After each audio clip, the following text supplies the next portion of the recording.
저는 30대의 여성으로 직업은 검사입니다. 남들이 부러워하는 스펙의 직업이지만 로스쿨이나 로펌의 다른 많은 동기나 동료들이 금수저 아니면 최소 은수저 집안의 자제들인 것과 달리 저는 소위 말하는 흑수저 출신입니다. 쉽지 않은 여건 속에서 고군분투하듯 공부하다 보니까 30대 중반을 넘어서는 나이에 겨우 검사 임용을 받았어요. 우리 세라가 친작에 검사가 됐을 나인데 못난 할미 탓에 이리 고생을 하며 늦가기 검사가 됐네. 고생 많았다 우리 손녀. 장하고 고마워.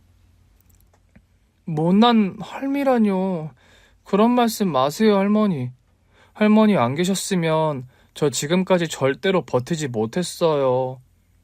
누나, 고생 많았어. 내 학비 대려고 누나가 돈 버느라 고생해서 학교도 늦게 졸업하고 나도 얼른 성공해서 누나 은혜 갚을 거야. 아휴, 말만 들어도 뿌듯하네. 내 은혜는 안 갚아도 좋으니까 세훈이 네가 원하는 데 취직하면 누나도 소원이 없겠다.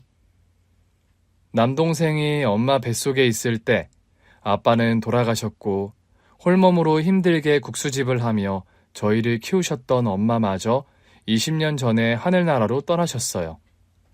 사실 엄마가 돌아가시던 때에는 새아빠가 계셨습니다. 새아빠는 제과 공장을 운영하는 재력가셨고 제가 10살 즈음 새아빠와 재혼한 엄마는 새아빠와 재혼하며 사모님 소리 들으면서 그동안 고생하던 생활을 청산하고 여유로운 생활을 누리셨어요. 네 엄마 재혼하고 그래도 죽기 전에 한 몇 년 짧게라도 호강하다 떠난 것이 그나마 다행이지. 아이고 박복한 거. 재혼해서 팔자 고쳤다고 했더니만 하루아침에 그런 사고를 당해 먼저 떠날 게 뭐야. 할머니가 가끔 하시는 말씀처럼 엄마의 행복한 시간은 길지 못했습니다. 제가 중학교에 올라가던 무렵 엄마는 동창 모임을 나가시던 길에 교통사고를 당해 돌아가셨어요. 그리고 엄마가 돌아가신 그날 이후 하루아침에 태도가 돌변해서 저와 동생 할머니에게 선을 긋듯이 관계를 끊고 남처럼 떠나버린 새아빠였죠. 세라 엄마 명달리한 마당에 제가 더는 이 집에 있을 이유가 없는 것 같네요. 아니 자네 그게 갑자기 무슨 말인가. 세라 엄마 장례식 끝난 지 얼마나 됐다고 집을 나간다는 말이야? 솔직히 그 사람도 없는 이 상황에 제가 세라와 세훈이 돌보며 살 자신 솔직히 없습니다. 앞으로는 그냥 남처럼 살았으면 하네요. 사람 친국인 줄 알아서 좋아했는데 그게 아니었나? 아니, 어떻게 사람이 이렇게 빨리 변심할 수가 있어? 제가 그 정도밖에 안 되는 사람인 걸 어쩌겠어요. 며칠 내로 저는 짐 정리해서 나갈 테니 그리 아세요. 엄마가 돌아가신 후 갑자기 태도가 싸늘하게 변한 새아빠였어요. 그 전까지는 저와 남동생에게도 너무나 좋은 아빠 역할을 해주시던 분이라 저와 남동생은 당황할 수밖에 없었죠. 아빠, 다음 주에 떠나신다는 게 진짜예요? 그래, 아빠는 앞으로 한국 떠나서 살 거다. 엄마도 안 계신데 아빠마저 떠나버리시면 저랑 세훈이는 어떻게 살라고요? 너희들 곁에는 할머니가 계시자니 너와 세훈이와의 관계는 너희 엄마 살아계실 때 일이었지. 그럼 이제는 아빠가 우리 아빠가 아니란 말이에요? 미안하다 세라야. 애초에 너랑 네 동생 친아버지는 하늘나라에 계시잖니. 엄마 돌아가신 마당에 까놓고 말해서 너희들과 나는 남이나 마찬가지다. 앞으론 그냥 인연 끊고 안 보고 살았으면 해. 어린 마음에 그런 냉정한 말을 하는 새아빠가 참 무정하게 느껴지더군요. 엄마 살아 생전에는 저와 남동생에게 더없이 살가운 아빠셨고 할머니에게도 효도하는 사위 역할을 톡톡히 하던 새아빠였거든요. 그렇게 새아빠는 엄마의 장례식이 끝난 지 얼마 되지도 않아 도망치듯 집에서 나가셨습니다. 탈면 삼키고 쓰면 뱉는 게 사람 인지상정이라더니 참 해도 너무하는구나. 네 엄마 떠난 지 얼마나 되었다고. 할머니는 새아빠가 우리 가족을 버리듯 하고 떠나버리자 그런 말씀을 하며 서럽게 우셨어요. 할머니, 울지 마세요. 엄마 없다고 이제 우리 필요 없다고 가버리는 사람 때문에 왜 우세요? 서럽고 남겨진 너희들이 불쌍해서 그런다. 왜? 눈물도 아까워요, 할머니. 두고 보세요. 새아빠가 우리 가족 버린 거 내가 절대 후회하게 만들어 줄 거니까요. 새아빠 보란 듯이 내가 성공해서 잘 사는 모습 보여주고 말겠어요. 그때 중학교에 올라가던 저는 어린 마음에도 도끼를 품었더랍니다. 서러워서 우시는 할머니를 그런 말로 위로해 드렸더랬죠. 저는 그날 이후로 더 악착같이 독하게 공부에 매달렸습니다. 할머니와 남동생을 지킬 사람이 세상 천지 나 하나라는 걸 저는 누구보다 잘 알았고, 그런 상황에서 제가 무너지거나 약한 모습을 보이는 건 있을 수 없는 일이었죠. 소녀 가장으로 살면서 검사라는 꿈을 향해 달려오는 길이 쉬웠다면 거짓말일 겁니다. 솔직히 툭하면 코피를 쏟아가며 잠도 제대로 못 자가면서 어찌 보면 초인적인 의지로 버텨낸 시간들이 제 과거니까요. 검사라는 직업이 뭐 아주 대단한 직업이라 할 수는 없겠죠. 세상에 널린 게 검사이고 전문직이긴 하지만 선택받은 특별한 사람들이 하는 직업까지는 아니니까요. 그런데 저는 제가 처한 상황에서 검사라는 두 글자 타이틀을 거머쥐기까지가 참 호락호락하지 않은 시간들이었죠.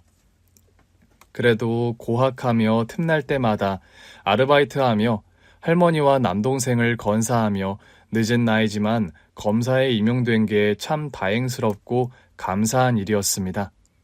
목표하는 서울대를 졸업했고 검사가 되었고 남동생도 원하는 대학에 들어가 착실히 공부를 하고 있었죠. 얼마 전에는 판사로 재직하는 남자친구와 결혼을 약속하게 되었어요. 남자친구는 제가 검사 임용을 받고 얼마 되지 않아 처음 재판을 맡게 되었을 때 담당 판사를 하던 사람이었습니다. 처음 만남에 서로에게 불꽃이 튀었고 자연스레 연인이 되었습니다. 그리고 결혼까지 이르게 된 거였죠. 돌이켜보면 엄마가 죽자 이제 남인이 인연을 끊자던 새아빠, 보란듯이 잘 살려고 서울대 졸업 후 검사가 된 저였어요. 과정과 동기야 어찌되었건 저는 제 스스로 바로 설 수 있게 된 현재에 만족하며 살아가고 있었습니다. 그리고 드디어 결혼식 날이 다가왔고요. 결혼식 날 신부 대기실에서 앉아 기다리고 있는데 대기실 문이 열리며 한 남자가 들어왔습니다. 그런데요, 그 남자의 얼굴을 보는 순간 저는 까무러치듯 놀라고 말았습니다. 그 남자가 그 옛날 저와 남동생 할머니를 버리고 야멸차게 떠나갔던 새아빠와 너무나 똑같은 외양이었거든요. 저기 김국철 씨 아시죠? 남자의 물음 또한 예사롭지 않았습니다. 김국철은 바로 저희 새아빠 이름이었기 때문이죠. 대체 누구시죠? 새아빠와 똑같이 생긴 사람이 결혼식장에 찾아오는 순간 역대급 반전이 일어나고 말았습니다. 영문을 모르겠다는 표정으로 질문하는 제게 남자가 황급히 다가오며 말하더군요. 죄송합니다. 우선 제 소개부터 드려야 하는데 순서를 제가 생각 못했네요. 저는 김국철 씨, 그러니까 그쪽 새아빠의 친형 되는 사람이에요. 새아빠의 친형분이시라고요? 그게 대체 무슨 말씀이죠? 저희 새아빠는 고아원에서 자랐다고 들었는데요.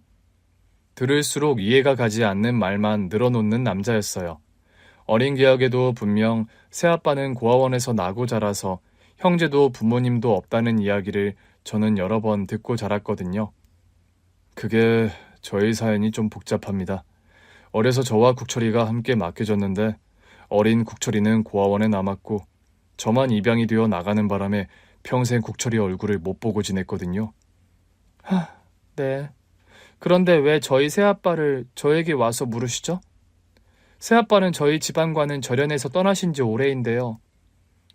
국철이가 피치 못할 사정 때문에 그때 아가씨와 동생분을 버리고 떠날 수밖에 없었어요.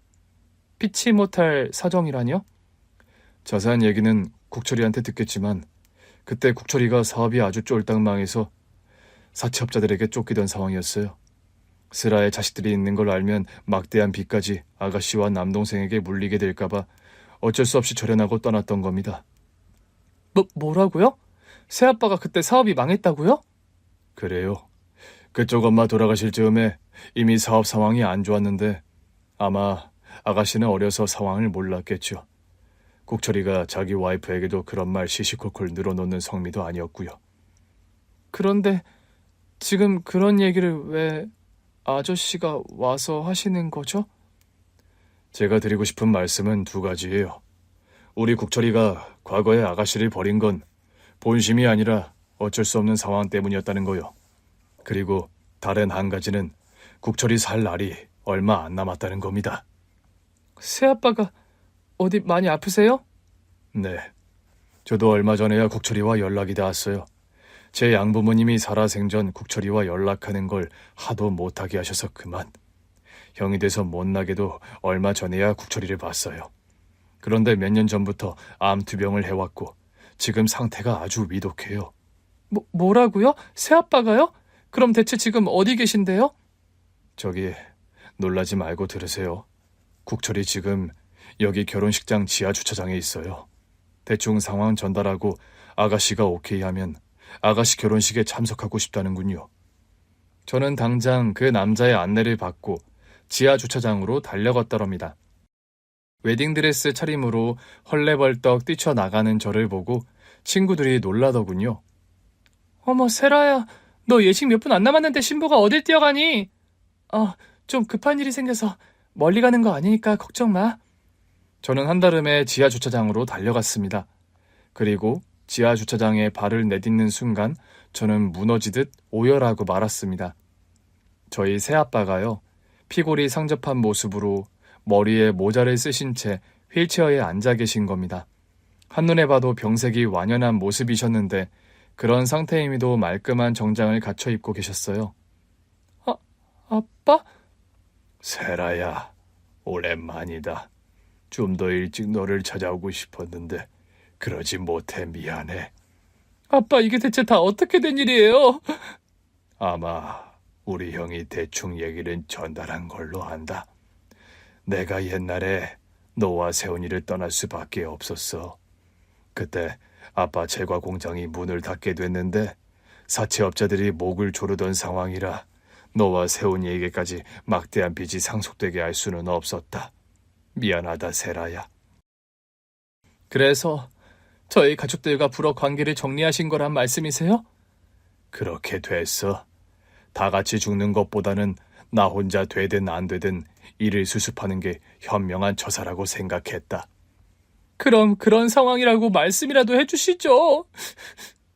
그런 마당에 솔직한 말 해봐야 의미 없을 것 같아서.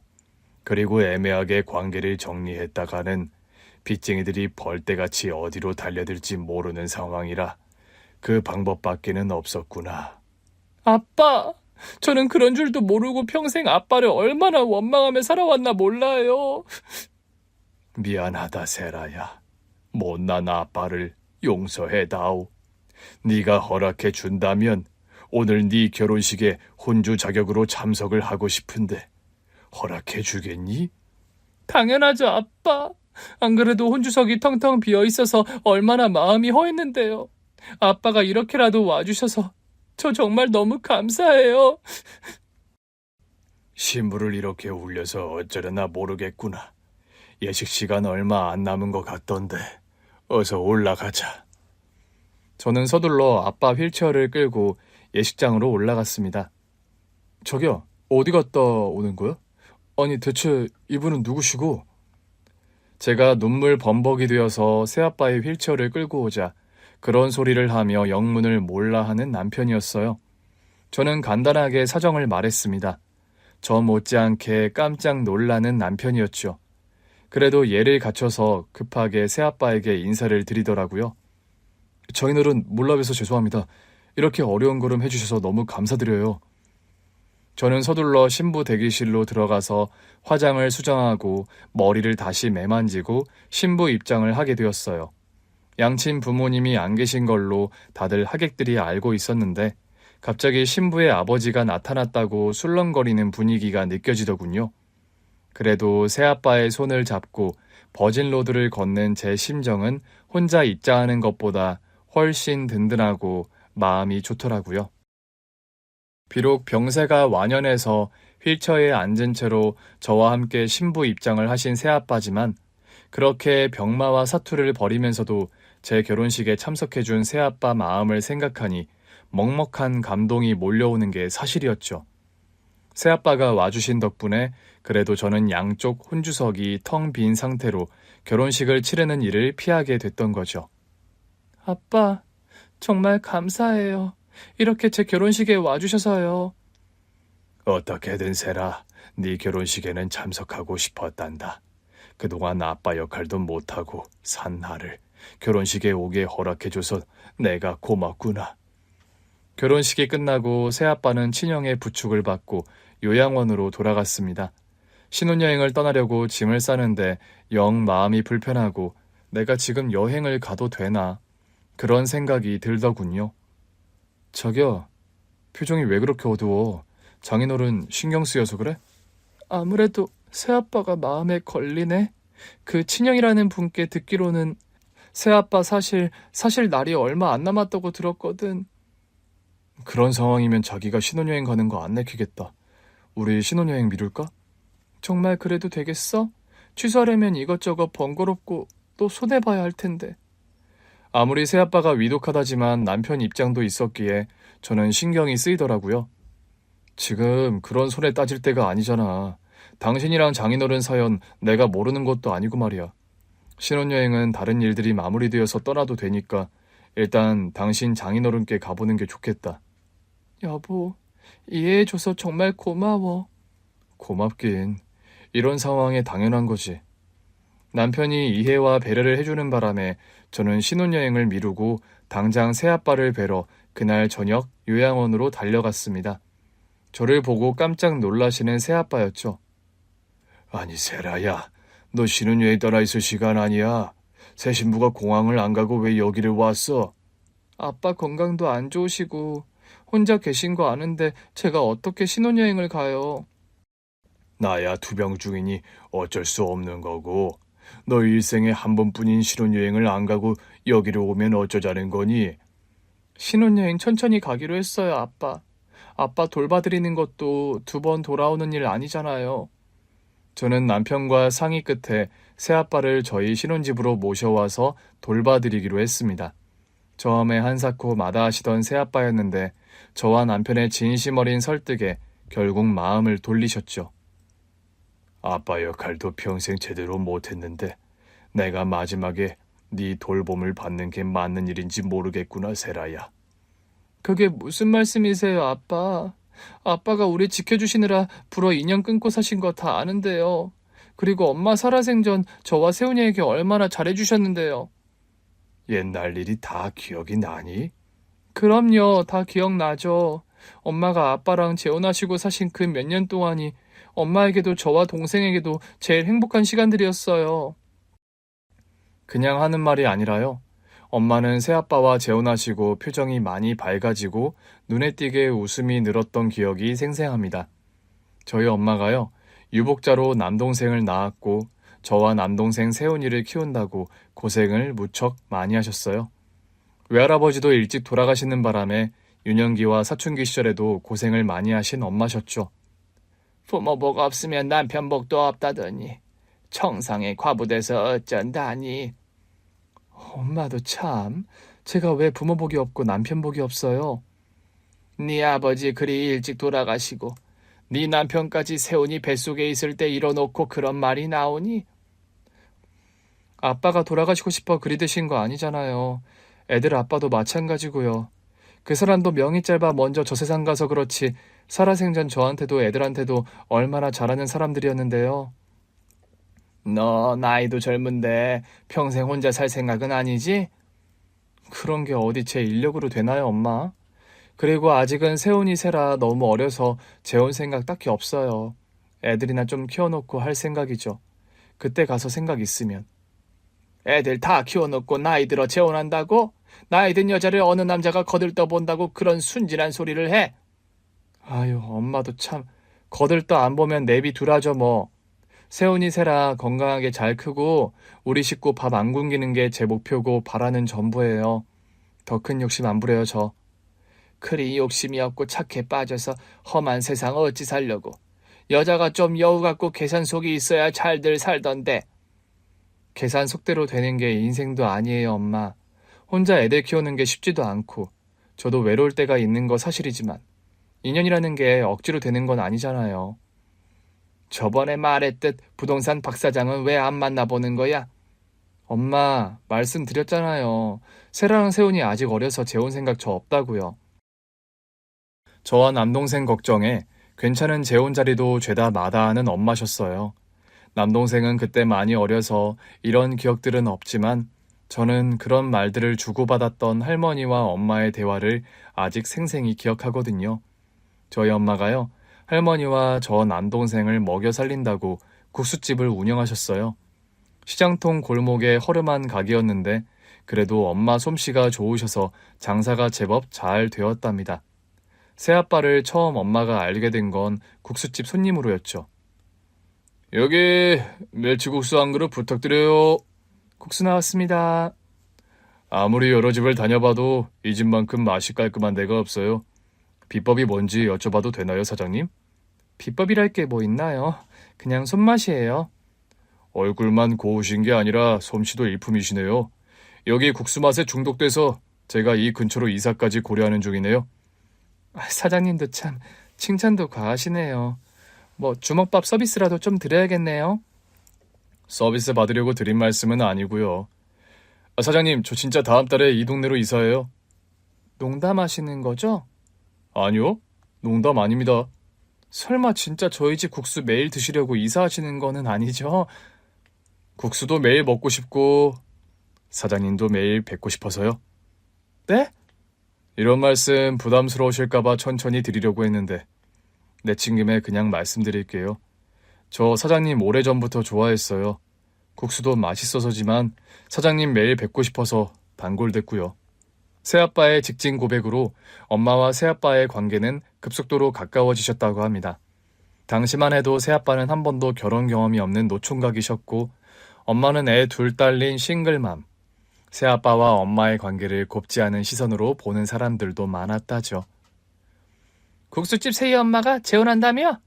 그렇다더라. 왜 맨날 그 국수집 뻔질나게 드나들던 제과공장 사장이라는 남자 있잖아. 뭐? 그 알짜배기 부자라는 노총각 사장? 그래, 아주 차만이 얌전해 보이더만 호박씨는 뒤로 다 까고 다닌 거지. 제주도 좋지 않아? 애둘 달린 아지매가 총각을 홀리고. 잠깐 좋아 그러는 거지 뭐. 어디 결혼이 쉽겠어? 남자 쪽에서 결혼 허락 떨어질까? 언감생신? 그게 또 제과공장 사장은 고아래요, 고아. 뭐? 고아라고? 한 달이 걸러 저기 정육점한테 들었는데 제과공장 사장이 날 때부터 고아원에 맡겨줘 자랐대. 악착같이 돈 벌어서 제과공장 사장 된 거고. 세라 엄마가 아주 뒤늦게 남자복 터졌네 그래. 세훈이 배에서 남편이 잃고 아주 박복하다 불쌍하다 그런 소리 듣고 살더니 여자 팔자 뒤응박이란 말이 이래서 나오네. 남자가 세라랑 세훈이도 아주 그냥 지 새끼 마냥 끔찍하게 여기던데. 암튼 제주도 좋아. 애 딸린 호러미가 그런 돈 많은 총각을 다 후리고. 그런 말들의 뒷담화가 많았다고 하더라고요. 우연히 시장에 엄마 가게를 방문했다가 그런 말을 들은 새아빠가 한마디 한 적도 있더랍니다. 세라 엄마가 저 후린 거 아니거든요. 어머, 사장님께서 언제 오셨어요? 과일 좀 사려다가 본의 아니게 듣고 말았네요. 그런데 사실이면 모를까 사실 아닌 말씀들을 하시니 바로 잡아야 할 것 같아서요. 아니 뭘 바로 잡는다는 건데요? 세라 엄마가 저 후린 적 한 번도 없다고요. 남자들 보고 그런 거 흘리는 여자도 아니고요. 싫다는 거 부담스럽다는 거 제가 일방적으로 쫓아다녀서 겨우 마음 얻은 여자예요. 함부로 말씀들 말아주세요. 그런 식으로 뒷담화하는 사람들의 입을 막은 새아빠셨다고 합니다. 결혼 앞두고 저희 엄마 역시 고민을 많이 하셨다고 하더라고요. 당신 지금이야 눈에 콩깍불이 씌어서 나 좋다고 결혼한다고 하지만 나중에 후회하면 어쩌려고 그래요? 후회라니 무슨 그런 대도 않는 소리를 해요? 자기 배 아파 낳은 자식도 키우다 보면 우라통 터지는 순간들이 많은데 당신은 결혼 경험도 없고 애 아빠였던 경험도 없어서 솔직히 세라와 세훈이 키우는 문제 걱정 많이 돼요. 내가 100% 잘할 거다. 당신 실망시키는 일 하나도 없을 거다. 솔직히 그런 장담은 못하겠어요. 그러니까 지금이라도 우리 결혼 좀 더 생각해 볼래요? 당신과 내가 좋은 감정으로 만나는 것만으로도 나는 충분히 행복하고 또 참, 내가 언제 결혼 무르죄요? 하늘이 두 쪽이 나도 난 순정 씨와 결혼해요. 내가 장담 못한다는 건 내가 경험치 없는 일이기 때문이에요. 한 번도 안 해본 일을 하려고 하면서 100% 잘할 거라는 큰 소리 치는 건 거짓말이니까요. 명세 씨, 아가씨들도 세상 천지 널렸고 당신은 능력 있는 제과 공장 사장인데 나 같은 여자랑 골치 아픈 결혼을 하려고 해요?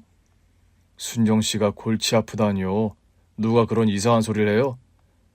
시장 사람들도 그렇고 주변에서 명세 씨가 아깝다고 나보고 팔자 고치게 생겼다고 수근거리는 거 나 들어서 알고 있어요. 내가 순정 씨에게 부족한 사람이라는 말 없는 게 어쩌면 다행이네요. 순정 씨가 어떤 여자인지 제대로 알면 다들 그렇게 말할 텐데. 명세 씨, 미안해요. 애 둘 딸린 싱글맘 사랑하게 만들어서요. 내가 세상에 태어나서 제일 잘한 일 두 가지가 뭔 줄 알아요? 뭔데요? 하나는 그날 외근 나왔다가 뭔가에 홀린 듯이 여기 시장 골목으로 들어와서 순정 씨가 하는 국수집에 들어온 거예요. 그리고 다른 하나는 용기 내서 순정 씨에게 고백한 것. 애들 다 키울 때까지 재혼 같은 거 정말 생각 없었는데. 세라와 세훈이에게 좋은 아빠 되도록 최선을 다할 거예요. 최고의 아빠가 되겠다는 거짓말은 못해도 아빠 노릇에 최선 다한다는 말은 거짓말 아니에요. 고마워요. 부족한 날 조건 없이 사랑해줘서. 내가 고마워요. 외롭고 무의미한 내 삶이 당신 만나서 너무 살만한 것이 됐어요. 하루하루 내 일이 기다려지고 매 순간이 얼마나 행복한데요. 당신이 있어서. 사람들의 입방아를 찢던 말건 엄마와 새아빠의 사랑은 순수하고 진실한 것이었습니다. 과거를 돌이켜봐도 엄마가 돌아가시기 전까지 새아빠는 저와 남동생 세훈이에게 살뜰하고 정 많은 아빠셨으니까요. 세훈아, 세라야, 놀러 갈 준비 다 됐어? 네, 아빠. 오늘 정말 놀이공원도 가고 동물원도 가는 거예요? 그럼 세라 너는 동물원 가고 싶어하고 세훈이는 놀이공원 가고 싶어하니까 두탕 뛰어야지. 오늘 길도 엄청 막힐 텐데 두 군데 다 가능하겠어요? 아빠 힘드신데 너희들 한 곳으로 정해라, 응? 나도요. 어린이날 마음 먹고 놀러 가는 날인걸요. 당신 피곤하면 집에서 쉬어요. 온 가족이 나들이 가는데 나만 빠지라고요? 안 될 말이죠, 그건. 벌써 이렇게 김밥 도시락까지 다 싸놨는데. 글쎄, 벌써 도시락까지 싸놨어요? 그럼 얼른 출발합시다. 아참, 사진기를 챙겨가야 세훈이 세라 사진을 찍어주겠군. 앨범 속에 고이 간직되어 있는 어린 시절 사진들은 죄다 아빠가 찍어주신 것들이었습니다. 친아빠는 일찍 돌아가셨고 엄마는 혼자서 국수집을 운영하시느라 새아빠가 안 계셨을 때는 저와 남동생 사진이 거의 없다시피 했었거든요. 저와 남동생을 키우고 할머니까지 돌보신다고 엄마는 고생만 하며 사시다가 새아빠를 만나고 비로소 행복한 여자로서의 삶도 누리셨던 것 같아요. 엄마의 생일이나 두 분 결혼기념일 같은 때에는 언제나 두 분이서 오붓하게 데이트를 나가셨던 기억이 나요. 세훈아, 세라야, 오늘 엄마 아빠 외출하니까 할머니랑 같이 저녁 먹고 있어? 오늘은 엄마 아빠 결혼기념일이니까 우리 둘만 데이트하는 거 서운해하면 안 된다. 당신도 참 애들 앞에서 별말을 다 하네요. 세훈이랑 세라는 걱정 말고 어여들 나갔다 젊은 부부들이 살면서 그런 재미도 누리면서 살아야지. 외할머니께서는 일찍 친아빠와 사별한 엄마가 뒤늦게 남편 사랑받으며 여자로서의 행복을 누리며 사는 걸 다행이라 여기곤 하셨죠. 엄마가 교통사고로 돌아가시던 날 처연하게 울던 새아빠의 모습도 기억에 생생해요. 여보, 이렇게 먼저 떠나면 어떡해. 나 혼자 어떻게 살아가라고. 내가 무슨 의미로 앞으로 인생을 살라고. 엄마가 돌아가신 뒤 냉정하게 선을 긋듯 떠나버린 새아빠를 원망했는데 저와 남동생에게 사업 빚을 물려주게 될까봐 불어 떠나신 거라는 걸 뒤늦게야 알고서 억장이 무너지는 것 같은 느낌이 드는 게 사실이었습니다. 요양원에 계신 아버지를 저희 신혼집에 모셔와 돌봐드리면서 저는 과거 이야기들을 하나하나 여쭤볼 수 있었어요. 아빠, 그럼 그때 저희를 떠나고서 어떻게 지내신 거예요? 일단 갚아야 하는 빚들 처리하고 말도 안 되게 이자를 요구하는 사채 빚은 다 떠안는 게 아니란 생각이 들었지. 양심적으로 빚을 해결한 만큼 한 뒤에는 파산 신청을 하고 해외로 나가 있었다. 해외에서 그럼 다른 사업을 하셨어요? 국내에서 빚 처리하는 데만도 몇 년이 걸렸고 그 후에는 도피하다시피 해외로 나갔어. 닥치는 대로 타국에서도 일했고 사업 재개하려고 노력을 많이 했단다. 저희 새아빠가요. 사실 자수성가의 화신 같은 분입니다. 어려서 친형과 함께 고아원에 맡겨졌고 그 후로 쭉 고아원에서 생활하신 새아빠거든요. 4살 위의 친형은 어려서 운 좋게 입양이 됐는데 난 그렇지 못했다. 결혼식장에 아빠 모시고 오신 분 말씀이시죠?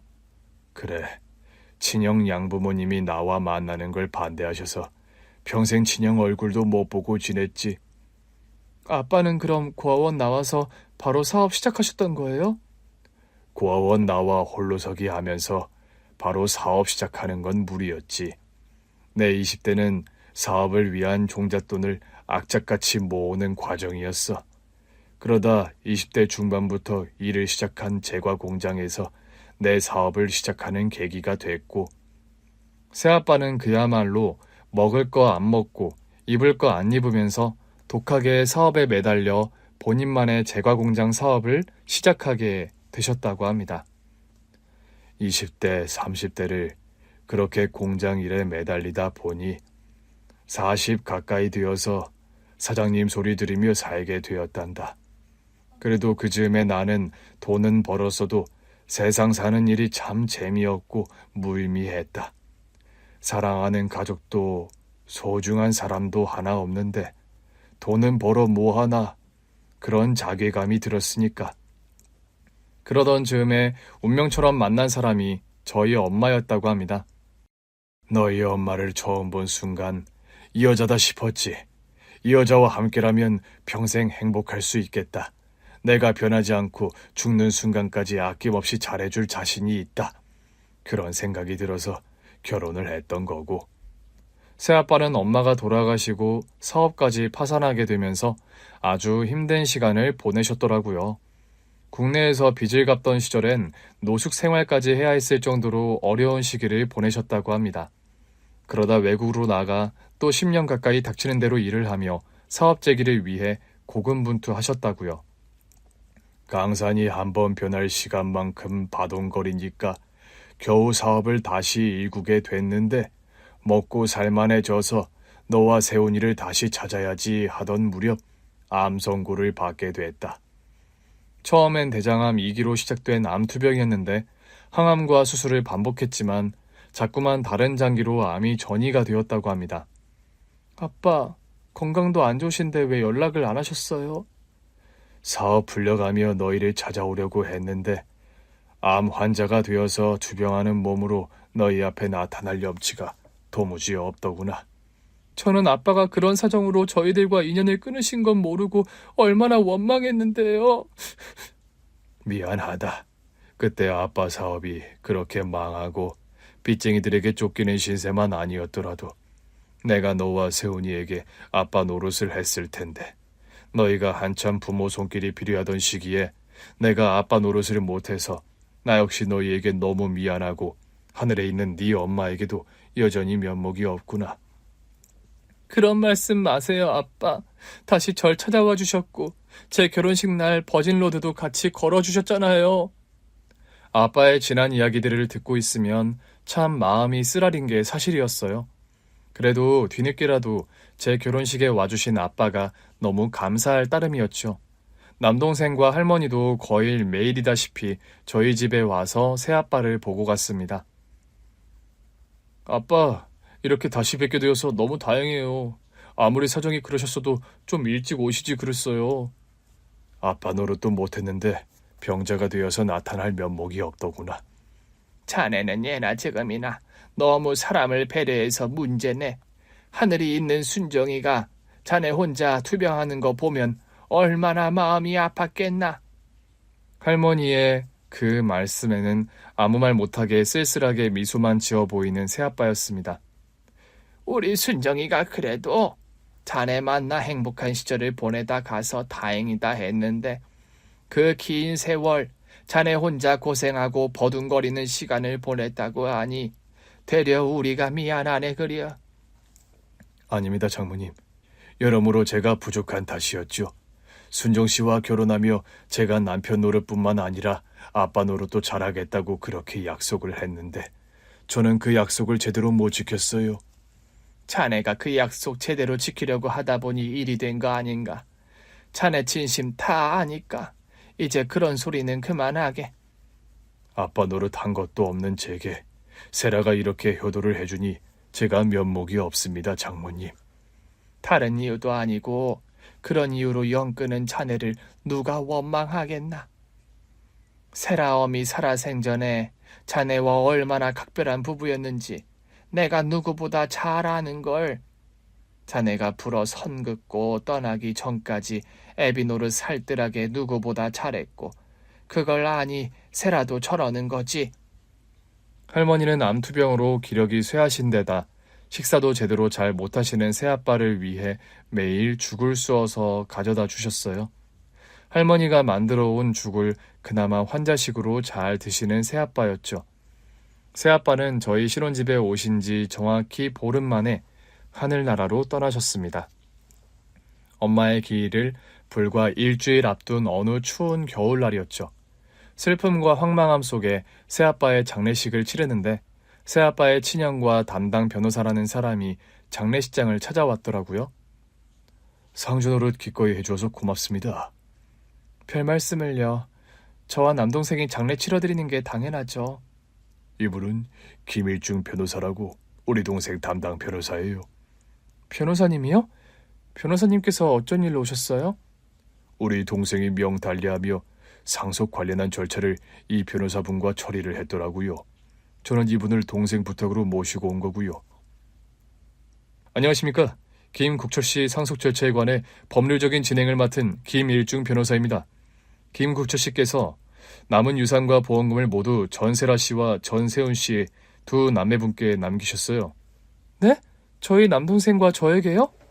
네, 그렇습니다. 관련 서류 검토해보시고 장례식 절차 끝난 후에 저희 법률사무소에 한번 방문해 주시길 요청드립니다. 피땀 흘려 제기한 사업의 모든 지분과 유산, 그리고 보험금을 모두 저와 남동생에게 남기신 새아빠였던 겁니다. 뒤늦게 다시 한번 새아빠의 진심을 확인한 저와 남동생은 오열할 수밖에 없었죠. 누나, 새아빠가 그런 사정으로 인연 끊고 떠나신 걸 알았더라면 우리라도 좀 아빠를 먼저 찾아뵐 걸 그랬어. 이제 와서 아무 의미 없지만 나도 그게 너무 후회가 된다. 아빠가 혼자 암투병하는 걸 알았더라면 옆에서 같이 케어해드렸어야 하는 건데. 새아빠의 친형이라는 분께 유산 상속과 관련해서 저희 남매가 상속인이 되어도 되는 거냐고 여쭤봤어요. 아무래도 새아빠의 유일한 직계 가족이 그분인데 저와 남동생이 새아빠의 모든 유산을 상속받는다는 게 좀 경우가 아니지 않나 그런 생각이 들어서였죠. 아니에요. 그런 말씀 마세요. 저는 생물학적으로 국철이 친형이 맞습니다만 평생 국철이 얼굴 한번 제대로 못 보고 살았는걸요. 그거야 제가 아빠께도 들었지만 양 부모님께서 반대하셔서 왕래를 못했다고 들었어요. 아무리 그렇다 해도 제가 국철이에게 형노를 못한 건 사실이에요. 평생 제대로 형노릇 못한 것도 없이 이제 와서 국철이가 가족들을 위해 피땀 흘려 마련한 재산에 손대고 싶은 생각도 없고요. 정말 새아빠 유지에 아무 불만이 없으세요? 저와 동생은 아무래도 좀... 저는요, 양부모님 눈치 보며 산다고 그 두 분이 돌아가실 때까지 국철이에게 연락 한번 제대로 못하고 살았어요. 국철이에게 제가 연락했을 땐 국철이가 암투병하며 건강이 무척 안 좋을 때였고요. 새아빠의 형이라는 분이 살아생전 새아빠가 하시던 말씀을 전해주시더군요. 형, 내가 살면서 제일 사랑했던 여자가 김순정이라는 여자야. 그 여자는 불의의 사고로 하늘나라에 먼저 가 있지만 그 여자의 아들과 딸이 있어. 그 애들에게 내가 모은 재산들 남겨주고 가고 싶어. 순정 씨 아들과 딸은 내 아들, 딸이나 다름없으니까. 그런 말씀을 하신 새아빠였다는 겁니다. 국철 씨가 그러더군요. 그쪽 어머니와 함께 산 세월이 길다고는 말 못하지만 그 5년이 채 안 되는 그 시간이 살면서 어떤 것과도 바꿀 수 없는 소중하고 행복한 시간이었더구요. 이 악물고 다시 사업 재개하려고 고군분투한 것도 모두 남매분께 아버지 도리 조금이라도 하고 싶어서 재개한 거라 하더군요. 그분의 말씀을 듣는데 다시 눈물이 쏟아지고 말았습니다. 남동생도 말없이 닭똥같이 굵은 눈물을 흘리며 새아빠의 친형이 하시는 말씀을 잠자코 듣고 있을 수밖에 없었죠. 새아빠의 유해는 엄마의 무덤 바로 옆에 묻어드렸어요.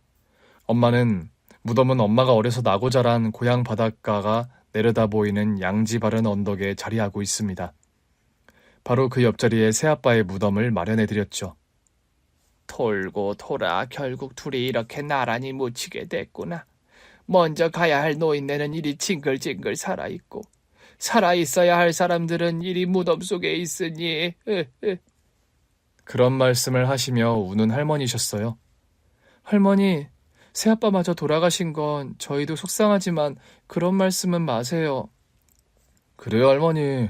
할머니라도 건강하게 오래 사셔야 저와 누나가 버티죠. 네 새아빠 진심을 조금이라도 알았더라면 뒤에서 그렇게 욕을 안 했을 텐데. 사람이 어쩜 그리 야멸차게 돌아서나야 얼마나 야속하던지. 그땐 저나 할머니나 세훈이나 모두 새아빠를 오해할 수밖에 없었잖아요. 네 엄마랑 상봉해서 저 세상에라도 둘이 마음 편하게 백년해로했으면 좋겠구나. 어이구 불쌍한 사람들.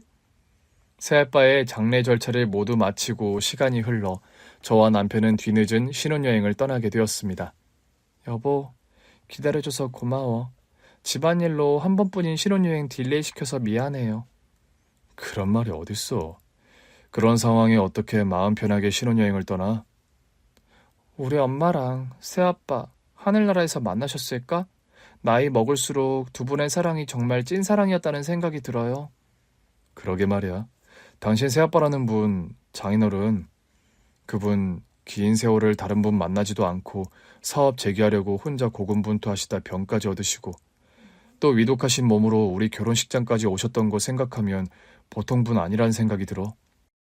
새아빠에게 감사한 게 여러 가지지만 제일로 감사한 일이 뭔지 알아요? 제일로 감사한 일? 그게 뭔데? 우리 엄마에게 그래도 살면서 여자로서 한껏 사랑받고 행복한 시간들을 보내게 해주신 거요. 물론 나와 남동생에게 좋은 아빠 노릇해 주신 것도 감사하지만 어려서는 몰랐던 여러 가지 생각들을 하게 되는 저였습니다. 사실 옛날에 엄마가 처음 새아빠와 재혼한다는 말씀을 하셨을 때 좀 걱정이 되던 것도 사실이었으니까요. 당신 그래서 장모님 재혼한다고 했을 때 반대했었어? 아니, 다행인 건 속으로만 걱정하고 그런 말을 엄마한테 내색은 안 했다는 거예요. 두 분 이제 다시 재회해서 잘 지내고 계실 거야. 이제 두 분 우리도 마음 편하게 좀 보내드리자. 당신 말이 맞는 것 같네요. 이승에서 너무 잡고 있으면 떠나야 할 사람들이 떠나지 못해서 구천을 떠도게 된다는 말도 있던데 이제 좀 보내드려야겠어요, 두 분 모두. 신혼여행을 떠나는 비행기 안에서 여러 가지 복잡한 생각이 들더군요. 생각해보면 엄마와 새아빠는 재혼하시고 따로 두 분이서 신혼여행 같은 걸 다녀오시지 못했더라고요. 새아빠가 초혼이셔서 결혼식은 올린 기억이 나는데 신혼여행을 두 분이 떠난 기억은 없었습니다. 후에 나중에 할머니께 이것과 관련해서 여쭤봤더니 네 엄마랑 새아빠가 너랑 세훈이랑 좀 더 친해지고 가족으로 편해지고 나서 신혼여행을 다녀온다고 했었다. 그럼 일부러 두 분이서 신혼여행을 안 가신 거예요? 그랬던 걸로 기억한다. 그때만 해도 너랑 세훈이가 많이 어렸고 엄마가 재혼하는 것도 큰일인데 애들이 엄마랑 새아빠가 신혼여행까지 둘이 홀랑 떠나버리면 소외감 느낄 것 같아서 싫다고 말이다. 엄마가 교통사고로 돌아가시던 그해, 사실 두 분은 뒤늦게 신혼여행 계획을 세워놓고 있으셨다고 합니다. 네 엄마가 신혼여행 가라는 팔자가 아니었던 것 같다. 네 친아빠와 결혼할 때는 가진 게 없는 가난한 신혼부부라서 신혼여행을 못 가더니 네 새아빠 같은 사람을 만나고도 결국 신혼여행 한 번을 못 갔으니. 그런 말씀을 하시며 눈시울을 붉히는 할머니셨어요. 남편 손을 잡고 뒤늦은 신혼여행을 떠나면서 엄마 생각이 참 많이도 났습니다. 우리 엄마는 잘 못 누리고 사신 걸 나는 다 누리고 산다고 생각하니까 엄마한테 너무 죄송하네요. 죄송한 만큼 우리가 더 열심히 행복하게 살아야 해. 그게 가장 장모님께서 바라는 일이실 거야.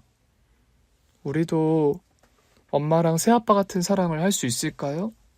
시간이 지나도 변함없고 설령 한 사람이 먼저 떠난다 해도 그 사람과 관련해 남겨진 것들에 최선을 다하는 그런 사랑 말이에요. 다 할 수 있을 거라고 생각해. 당신과 나라면. 그런데 다 좋은데 한 가지는 담고 싶지 않다. 뭘요? 나랑 당신은 절대 누가 먼저 떠나지 말고 100년해로 함께 했으면 좋겠다고. 그런 말을 하면서 제 손을 더 꼭 잡는 남편이었습니다. 엄마는 뱃속에 남동생이 자라고 있을 때 저희 아빠를 먼저 잃으셨죠.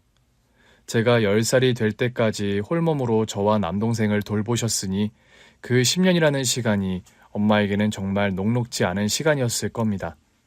그런 시간을 보내고 나서 만나게 된 새아빠와 그리고 짧았지만 행복했던 결혼 생활 끝에 또 먼저 떠나셔야 했던 엄마였죠. 엄마의 그때 그 마음은 과연 어떤 것이었을까요? 사랑하는 남편과 아이들을 남겨두고 먼저 떠나셔야 했던 그 심정 말입니다. 저는 지금의 남편과 헤어진다는 상상만 해도 무너질 것 같고 눈물이 흐르는데 말이죠. 새아빠가 우리 곁을 떠나신 게 마음 아프지만 그래도 엄마 곁이 이제 빈자리가 아니라는 사실 하나만은 묘하게 위로가 되더군요. 엄마, 지금 계신 곳은 어떠세요? 지낼만 하세요? 그 옛날 예고 없이 엄마가 훌쩍 떠나버리셔서 남겨진 우리들도 참 긴 시간 엄마가 많이 그립고 보고 싶었습니다. 지금 역시 엄마는 저희들에게 가장 그리운 존재세요. 그래도 지금 엄마 곁에는 새아빠가 계실 거라고 생각하니 조금은 다행이란 생각입니다. 긴 기다림의 끝에 엄마가 계신 그곳에 이제는 행복과 평안함이 찾아들었길 간절히 기원해 봅니다. 엄마의 희생과 사랑으로 그리고 새아빠의 헌신으로 저와 남동생 세훈이는 무탈하게 잘 커서 지금 이만큼 부족함 없는 생활을 누리고 있어요. 엄마 곁에 찾아간 새아빠에게도 꼭 안부 전해주세요. 죄송하고 또 너무 감사드린다고 말입니다. 이제 저와 세훈이 할머니 걱정은 내려두시고 두 분이서 손잡고 좋은 곳으로 어디 여행이라도 훌쩍 떠나셨으면 좋겠어요. 이승에서 못 간 신혼여행을 그곳에서라도 멋진 곳으로 떠나셨으면 좋겠습니다. 저의 이런 바램들이 부질없는 것일지도 모르지만 엄마, 새아빠, 계신 곳이 어디시건 간에 항상 건강하고 행복하시길요. 이제 두 분만의 온전한 시간들을 마음껏 누리시며 절대 헤어지는 일 없이 언제 어디서나 함께 하시길 소망해 봅니다. 사랑하는 사람과 함께하는 일상만큼 축복받은 행복은 없는 것 같습니다. 그 행복을 지키기 위해 결국 고군분투하는 것이 우리네 인생이라는 생각이 들어요. 여러분의 곁에는 그런 소중한 사람이 지금 계신지요? 긴 얘기를 경청해 주신 여러분 곁에 그런 분이 부디 함께 계셨으면 좋겠습니다. 감사합니다. 오늘 준비한 사연은 여기까지입니다. 재미있게 들으셨다면 구독과 좋아요, 알림 설정까지 눌러주세요. 그럼 저는 다음 사연으로 찾아뵐게요. 오늘도 건강하고 행복하세요.